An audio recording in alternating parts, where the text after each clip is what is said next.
Charles Leclerc's maiden victory at his home Grand Prix solidified Ferrari's position as one of Red Bull's biggest rivals this year that could bring the title fight to the final races. With Red Bull's growing issues, it seems like the Scuderia finally found the recipe to beat the Milton Keynes squad, and not only that, but with the new upgrades coming soon, it looks like things will only get better. It has finally come to an end for the bad luck of Leclerc in his home country. Despite the intense emotions accompanying his pursuit of victory after numerous setbacks, his triumph might be characterised as relatively straightforward. Piloting his Ferrari SF-24, Leclerc faced little opposition over the course of the gruelling 76 laps following the restart. With no further pit stops required, both the Maranello pit wall and the Monegasque driver could breathe easier, focusing solely on maintaining their lead. During qualifying, Oscar Piastri emerged as a formidable challenger, although his McLaren MCL38 suffered from a 10-point aerodynamic deficit following an incident involving Carlos Sainz's Ferrari SF-24 at the outset of the race. Despite this setback, Piastri's pace lagged 3 seconds behind the leaders, making it unlikely for him to contend even in a direct confrontation. Leclerc's strategic management of his pace masked his true potential, as his SF-24 had the capability to lap up to a second faster than his personal best time. While Leclerc diligently preserved his hard compound tyres as a precaution against unforeseen circumstances, Brian Bozzi, his engineer, spared no words in urging him to maintain this strategy.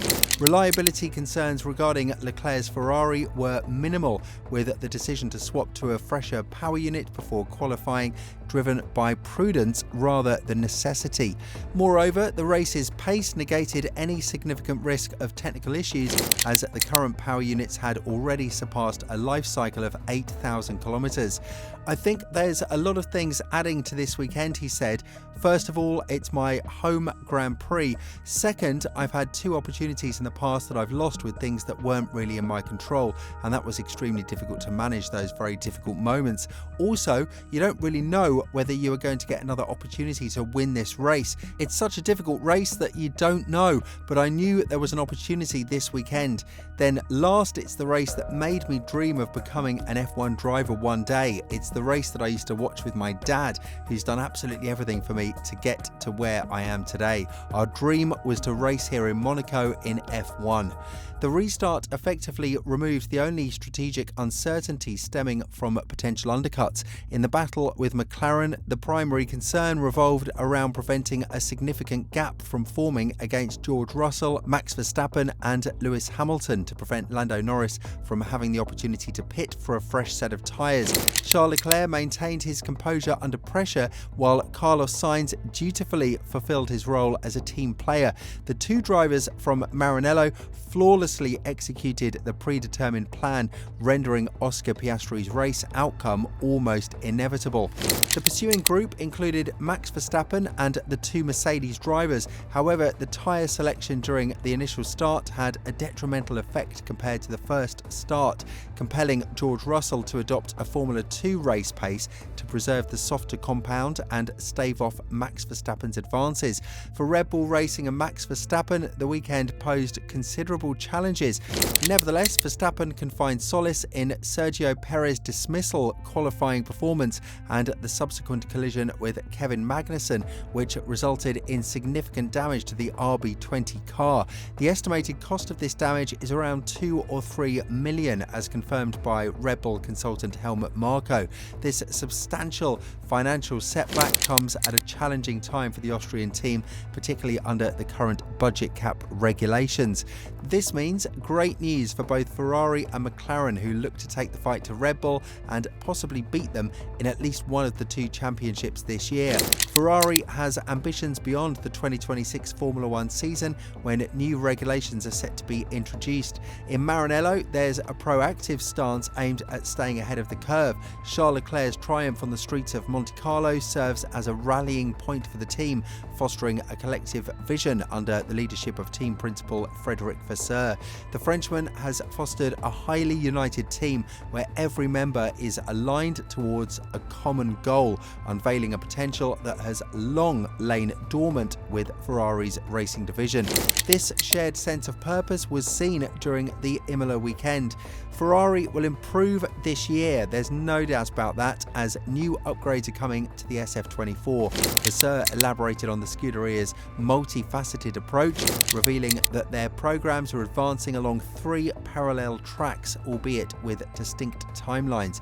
From an external perspective, it's challenging to discern what takes precedence given the breadth of tasks at hand. However, there are clear objectives. He also noted the difficulty in assigning a precise percentage of the Maranello team's focus.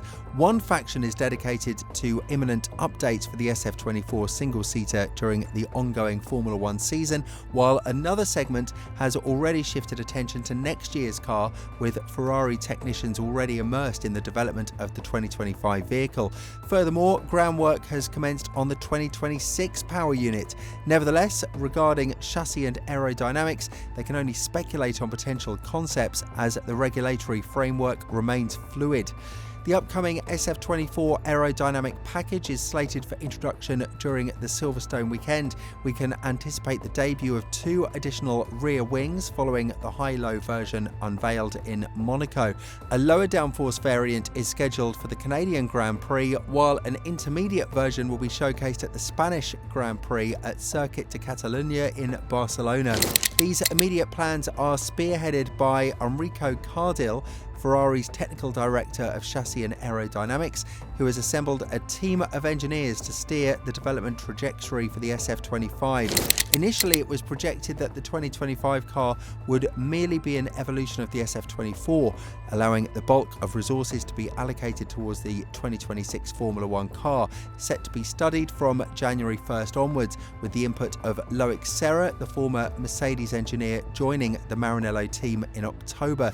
However, a shift in perspective has emerged. Team principal Frédéric Vasseur has greenlit a comprehensive redesign of next year's chassis.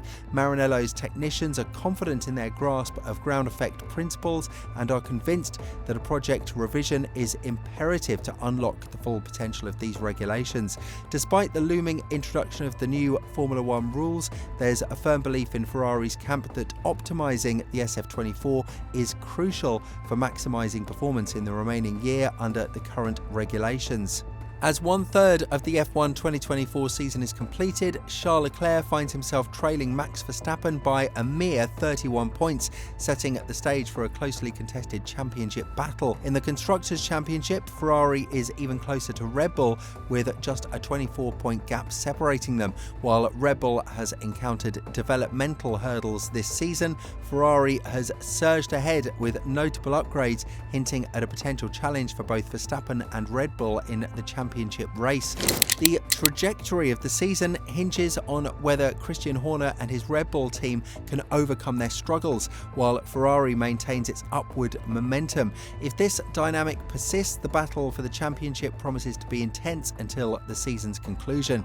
Ferrari faces a dual challenge of rivaling Red Bull, while also keeping a watchful eye on McLaren, who pose a significant threat in the remaining 16 races of the season. The competition from Verstappen and McLaren drivers will be relentless week after week. However, Red Bull's issues, particularly on circuits like Montreal and Singapore that demand aggressive handling, may tilt the advantage towards Ferrari. Recent upgrades by Ferrari have notably addressed their weakness in high-speed corners, bolstering their competitiveness across various circuits. Leclerc's consistency and flawless performances, reminiscent of his stellar drive in Monaco, will be paramount to Ferrari's championship aspirations. With impeccable execution and strategic acumen, Leclerc stands a strong chance of dethroning Verstappen and securing his maiden F1 World Championship title. The potential scenario of Red Bull scaling back on upgrades due to car damage further heightens the prospect of an open title battle.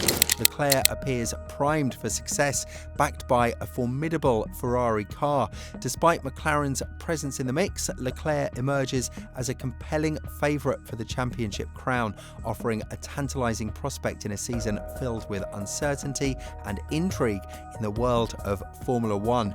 Do you think Ferrari will catch Red Bull? Let us know down in the comments, and we'll see you soon in the next video.